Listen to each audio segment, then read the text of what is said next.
আমাদের মনে রাখতে হবে ফ্যাসিস্ট হাসিনা সহ তার কিছু দোসর হয়তো দেশ ছেড়ে পালিয়েছে, তার কিছু দোসর হয়তো জেলে রয়েছে, কিন্তু তিনি এই বিগত 16 বছরে তার যত দোসর তৈরি করেছে সেগুলো মোকাবেলা করার জন্য এখন সবচেয়ে যে গুরুত্বপূর্ণ বিষয় সেটি হচ্ছে এই 24-এর অভ্যুত্থানে আমরা যেমন আমাদের রাজনৈতিক যে দল, রাজনৈতিক যে আদর্শ সেগুলোকে এক পাশে রেখে কাঁধে কাঁধ মিলিয়ে ওই রাজপথে নেমেছিলাম, একইভাবে ওই ফ্যাসিস্টদের দোসরদেরকে প্রতিহত করার জন্য যতদিন না এই বাংলাদেশে একটি সুষ্ঠু নির্বাচনের মাধ্যমে জনগণের সরকার আসছে ততদিন পর্যন্ত সকল রাজনৈতিক দলকে ঐক্যবদ্ধভাবে ফ্যাসিস্টের সকল দোসরকে প্রতিহত করতে হবে।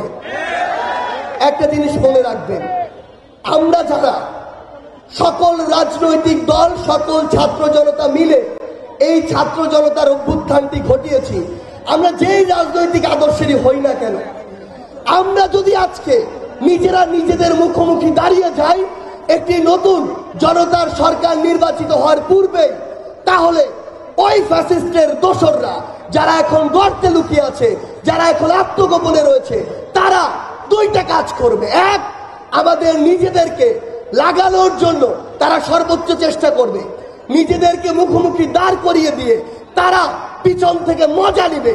এবং তৃতীয়ত, আমরা নিজেরা যখন নিজেদের মধ্যে সংঘাতে লিপ্ত হব, এই সুযোগটি নিয়ে তারা তাদের দেশের ভিতরের, দেশের বাইরের যত দোসর রয়েছে সকলকে নিয়ে আমাদের উপরে পাল্টা আরেকটি হামলা করবে।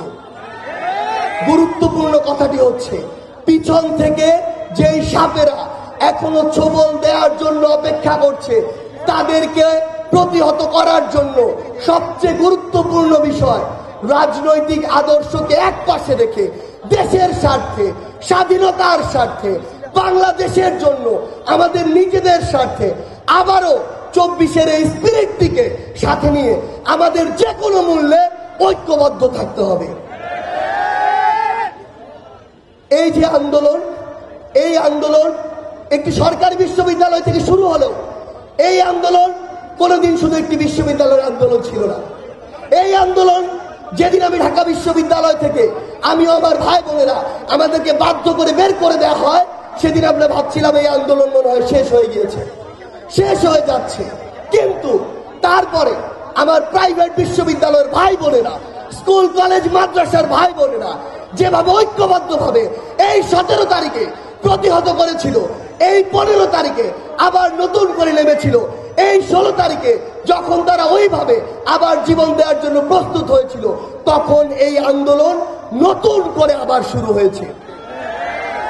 এই আন্দোলনে প্রত্যেকেরই তার জায়গা থেকে সর্বোচ্চ অবদান রয়েছে। আমাদের কোনো প্রয়োজন নেই কাউকে ছোট করার, কাউকে বড় করার, কারণ আমরা জানি না কে কার জায়গা থেকে কতটুকু সাফার করেছে, কতটুকু কষ্ট করেছে। আমরা জানি না ওই হাসপাতালে আমার কোন ভাইটি এখনো কাতরাচ্ছে, আমরা জানি না আমার কোন বোনটি স্বামী হারিয়ে এখনো অগোচরে ওই রুমের ভিতরে আবদ্ধ থেকে চোখের পানি ফেলছে, আমরা জানি না আমার কোন ভাইটি তার জীবন দিয়েছে কিন্তু তার পরিবারের, তার উপরে সকল নির্ভরশীল সদস্য কিভাবে চলবে সেই চিন্তাটি প্রতি মিনিটে মিনিটে করছে।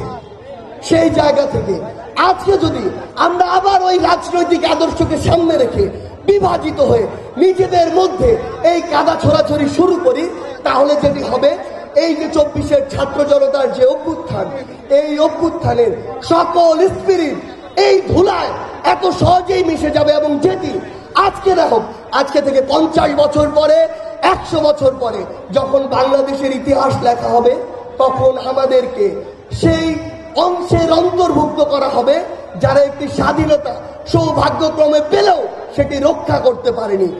আমরা কি ইতিহাসের সেই কালো অংশ হতে চাই?